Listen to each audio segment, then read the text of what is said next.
এখানে যে ছাত্ররা বসে আছে, আমি দৃঢ়ভাবে বিশ্বাস করি এদের প্রত্যেকেরই এমন যোগ্যতা আছে, এমন মেধা আছে, যে মেধা যোগ্যতা দিয়ে তারা আমাকে ডিঙ্গাতে পারবে। কিন্তু সেই পথটা কিন্তু পাতলে দিতে হবে আপনাদেরকে। আপনারা যদি পথ পাতলে দেন, আমি দৃঢ়ভাবে বিশ্বাস করি এখানে প্রত্যেকটা শিক্ষার্থীর মধ্যে সেই ক্যাপাসিটি আছে, তারা সেখানে যেতে পারবে ইনশাআল্লাহ। কিন্তু যদি আপনারা সেটা না করেন, তাহলে কিন্তু শিক্ষক এবং শিক্ষার্থীর মধ্যে যে বন্ধন তৈরি হওয়ার কথা, যে সম্পর্ক তৈরি হওয়ার কথা, যেভাবে তারা বেড়ে ওঠার কথা, সেই রাস্তা তারা কিন্তু খুঁজে পাবে না। প্রতিদিন পড়া দিবেন এবং আদায় করবেন, সেটা কিন্তু আপনাদের কাজ না। বর্তমান সময় আমি মনে করি শিক্ষার্থীদের জন্য অনেক চ্যালেঞ্জের কারণে এই যে মোবাইল আসছে, এই মোবাইলের প্রতি চরম আসক্তি আমাদের প্রত্যেক মানুষকে, প্রত্যেক নাগরিককে কিন্তু কম বেশ ক্ষতিগ্রস্ত করতেছে। এটি অস্বীকার করার কোনো উপায় নেই। শিক্ষিত অশিক্ষিত নির্বিশেষে প্রত্যেকে কিন্তু আমরা মোবাইলে আসক্ত। শিক্ষার্থীরা যারা আছে তাদেরও নিশ্চয়ই এরকম সমস্যা আছে, কি আছে নাকি? 100%। একজন এখানে বলে যে 100%। তাহলে যে এই সমস্যা থাকে, প্রতিটা জিনিসের মধ্যেই কিন্তু সুবিধা অসুবিধা দুইটা আছে। এখন মোবাইল এটি শুধু খারাপ সেটা কিন্তু বলা যাবে না।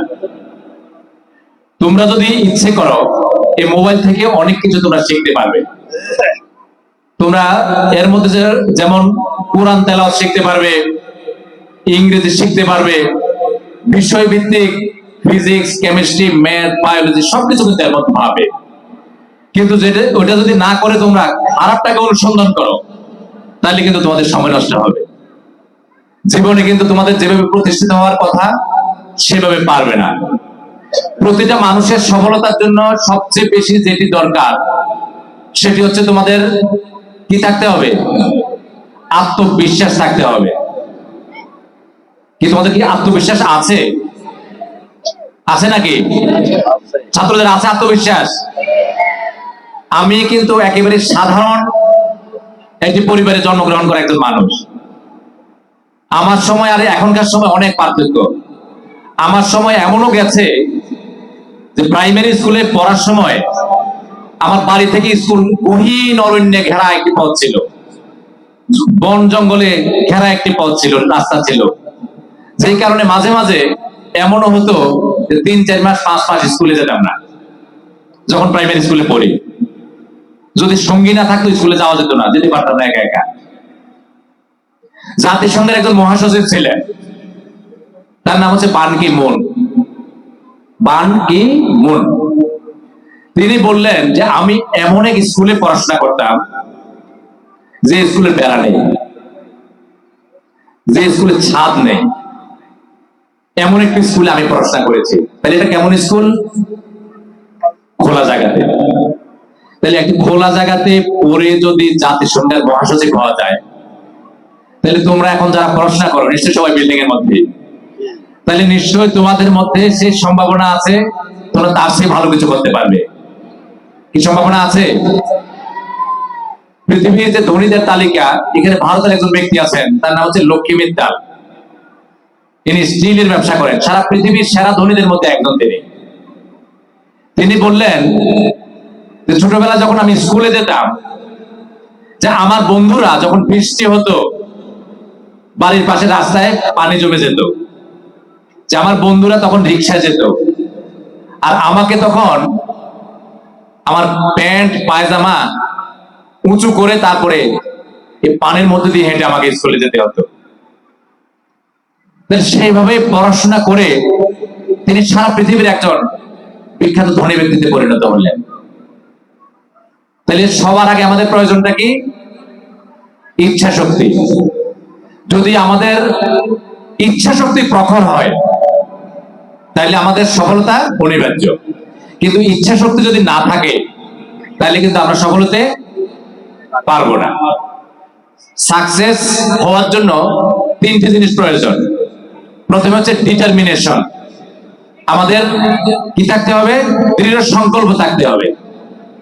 তারপর হচ্ছে হার্ড ওয়ার্ক, কঠোর পরিশ্রম আমাদের করতে হবে। 3 নম্বরে হচ্ছে ইন্টিগ্রিটি, সততা। 3টা জিনিস যদি কারো মধ্যে থাকে, সে যেই কাজে করুক না কেন, ডিটারমিনেশন, হার্ডওয়ার্ক এবং ইন্টিগ্রিটি, এই 3টা বিষয়ের সম্মিলন যার মধ্যে ঘটবে, সে নিশ্চিত করে বলা যায় জীবনে সফল হবে। তাহলে এটাকে আমরা তৈরি করতে পারবো কিনা? তাহলে এটা করার জন্য আমাদের জ্ঞানের জগৎ বিস্তৃত করতে হবে। কি করতে হবে? জ্ঞানের জগৎ বাড়াতে হবে। শুধু পাঠ্য যে বই আছে, টেক্সট বই যেটুকু আছে, এর মধ্যে যদি আমরা ডুবে থাকি তাহলে কিন্তু হবে না। আমাদের গল্প পড়তে হবে, আমাদের উপন্যাস পড়তে হবে, আমাদের কোরআন পড়তে হবে, আমাদের হাদিস পড়তে হবে, সাহাবাদের জীবনী পড়তে হবে। যত বেশি পড়ব, ডেল কার্নেগি নাম শুনেছে কে কে? দেখি একটু হাত তোলো তো। ডেল কার্নেগি, ছাত্রছাত্রীরা শুনে নাই একজনও? আচ্ছা, লুৎফুর রহমান, ডাক্তার লুৎফুর রহমানের নাম শুনেছে কে কে? এবার সবাই তুলেছে, কারণ আগের বার তুলে নেয় তো, ভাবলো আগেও ফেল, এবারও যদি ফেল করি হয় নাকি, এবার সবাই হাত তুলে ফেলছে। আজ লুৎফুর রহমানের বই কেউ পড়ছো? নাম শুনছো, ঠিক আছে, মনে হয় বই পড়ছো কিনা কারো? লুৎফুর রহমানের বই কি কারো পড়া আছে? পড়ে নাই। তাহলে তোমাদের ডেল কার্নেগির বই পড়তে হবে। আমি যখন কুমিল্লাতে পড়াশোনা করতাম, তখন ছোট্ট বই 10 টাকা দিয়ে কিনতাম, 8 টাকা দিয়ে কিনতাম। এবং ডেল কার্নেগির বই পড়লে তুমি বুঝতে পারবা যে তোমার অনেক সীমাবদ্ধতা আছে। আমার বাবা গরিব, আমার ভালো পড়াশোনার জামা কাপড় নাই, আমার বই নাই, পড়ার ঘর নাই, স্কুল অনেক দূরে, অনেক সমস্যা আমার। কি সেই সমস্যা কি আমার ছিল না? ছিল। শুধু আমার না, পৃথিবীর প্রতিটা সফল মানুষের যখন ইতিহাস তোমরা খুঁজতে যাবে, 2টা ইতিহাস। একটা হচ্ছে সফল হওয়ার আগের ইতিহাস, আর একটা হচ্ছে পরের ইতিহাস। আগের ইতিহাসটা কিন্তু অনেক কষ্টের ইতিহাস। আমি বাংলাদেশ ব্যাংকের সাবেক একজন গভর্নর ডক্টর আতিউর রহমান, তার নামটা একটু আমি স্মরণ করতে চাই। বাংলাদেশ ব্যাংকের গভর্নর আতিউর রহমান, তিনি পড়াশোনা করেন না, ছোট বাচ্চা। তোমরা যারা ক্লাস 3 4 কেউ আছো কিনা এখানে জানি না, এরকম বাচ্চা, কিন্তু তিনি স্কুলে যান না। ডক্টর আতিউর রহমান স্কুলে যায় না। তখন 2 ভাই স্কুলে এরকম একটা অনুষ্ঠান হচ্ছে, বার্ষিক ক্রীড়া প্রতিযোগিতা। তো এখন এখানে যে অনুষ্ঠান হচ্ছে, বাইরের কিছু ছেলে মেয়েও থাকতে পারে যারা স্কুলে যায় না, মাদ্রাসা যায় না, অথবা কিছু গিয়ে ছেড়ে দিয়েছে। তো 2 ভাই এখানে এসে দেখলো যে স্কুলে অনুষ্ঠান হচ্ছে। তো তখন একটা প্রতিযোগিতা তিনি অংশগ্রহণ করলেন এবং করে প্রথম হলেন, কিন্তু স্কুলের ছাত্র না। তারপরে তার মধ্যে একটা চিন্তা আসলো যে যদি আমি স্কুলে যেতাম, তাহলে আমি অন্যান্য ইভেন্টে অংশগ্রহণ করে আমিও তো এরকম ভালো করতে পারতাম, আমি কেন যাচ্ছি না? তারপর তিনি স্কুলে গেলেন, ডক্টর আতিউর রহমান। যাওয়ার পরে স্কুলে ভর্তি হলেন। ভর্তি হওয়ার পরে শিক্ষকেরা টের পেলেন এ তো এক পারুদ, সাংঘাতিক রকমের মেধাবী। তারপরে তিনি ক্যাডেট কলেজে ভর্তি পরীক্ষা দিতে গেলেন। তো আমরা যারা ক্যাডেট কলেজে ভর্তি পরীক্ষা দিতে যাই, সবাই মোটামুটি ভালো প্রস্তুতি নিয়ে যায়, ভালো জামা কাপড় পরে যায়। ইনি গেলেন পাঞ্জাবি পায়জামা স্যান্ডেল পরে। তখন অন্যান্য যারা পরীক্ষার্থী আছে তারা সবাই হাসতেছে যে আমরা কত সুন্দর পোশাক আশাক পরে আসলাম, কোথ থেকে গ্রামের এক ছেলে পায়জামা পাঞ্জাবি পরে চলে আসে। তিনি পরীক্ষা দিলেন এবং ক্যাডেট কলেজে ভর্তি পরীক্ষায় উত্তীর্ণ হলেন।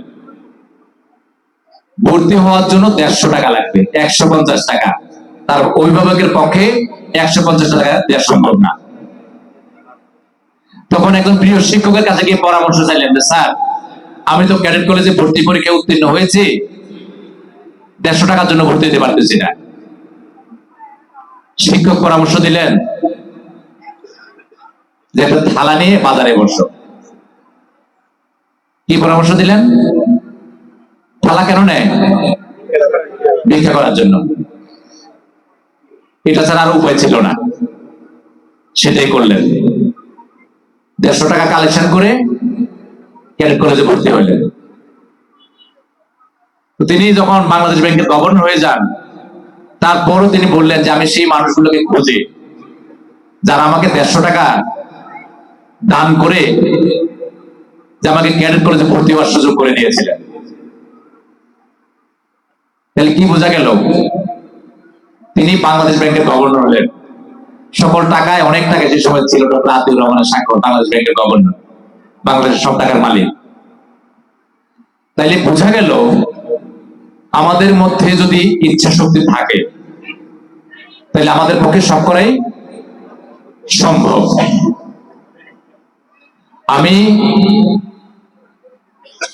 ঢাকা বিশ্ববিদ্যালয়ে পড়াশোনা করেছি,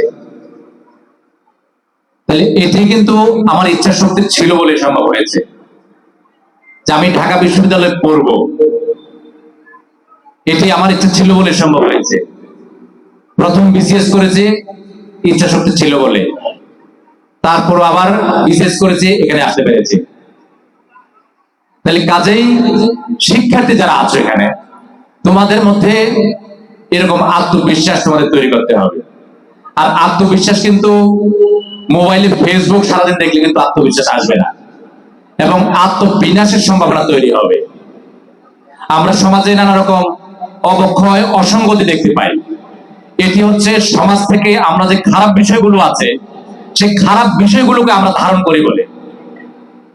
তাহলে আমাদের ভালো বিষয় যদি ধারণ করতে হয় তাহলে আমাদের ভালো জিনিসের কাছে আমাদের যেতে হবে। আমাদের যে বিষয়গুলো অধ্যয়ন করলে আমাদের মেধায় ভালো কিছু আসবে সেটা আমাদের ধারণ করতে হবে। আমাদের কোরআন হাদিস পড়তে হবে। কোরআন হাদিস না পড়লে পরিপূর্ণ মানুষ হতে পারবো না। আমরা দেখি যে বিভিন্ন জায়গাতে মানুষের মধ্যে দুর্নীতির প্রবণতা আমরা দেখি। এখন দুর্নীতি যারা করে, নামাজ পড়ে এই সব দিকে নামাজে বুঝতে হবে কিনা?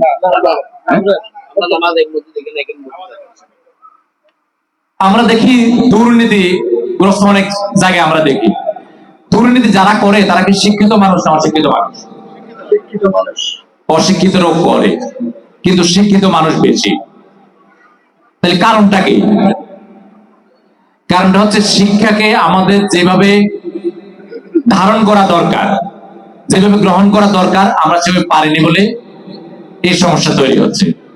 তো কাজে পরিপূর্ণ মানুষ হওয়ার জন্য আমাদের কিন্তু নৈতিক জ্ঞান অর্জন করতে হবে। নৈতিক জ্ঞান না থাকলে আমরা কি হতে পারবো না? পরিপূর্ণ মানুষ হতে পারবো না। তো কাজে শিক্ষার্থী যারা আছো, তোমাদের কাছে আমি প্রত্যাশা রাখবো তোমরা মোবাইলের আসক্তি কমাতে হবে, শিক্ষকদের সম্মান করতে হবে, এবং পাশাপাশি বাবা মাকে সম্মান করতে হবে, সব মানুষকে সালাম দিতে হবে। সালামের রেওয়াজ কিন্তু এখন উঠে গেছে বলতে গেলে। সালাম দিতে হবে তোমাদের। তাহলে এটা যদি করতে পারো তোমরা, তাহলে তোমরা পরিপূর্ণ মানুষ হতে পারবে বলে আমি প্রত্যাশা করতে পারি তোমাদের কাছে।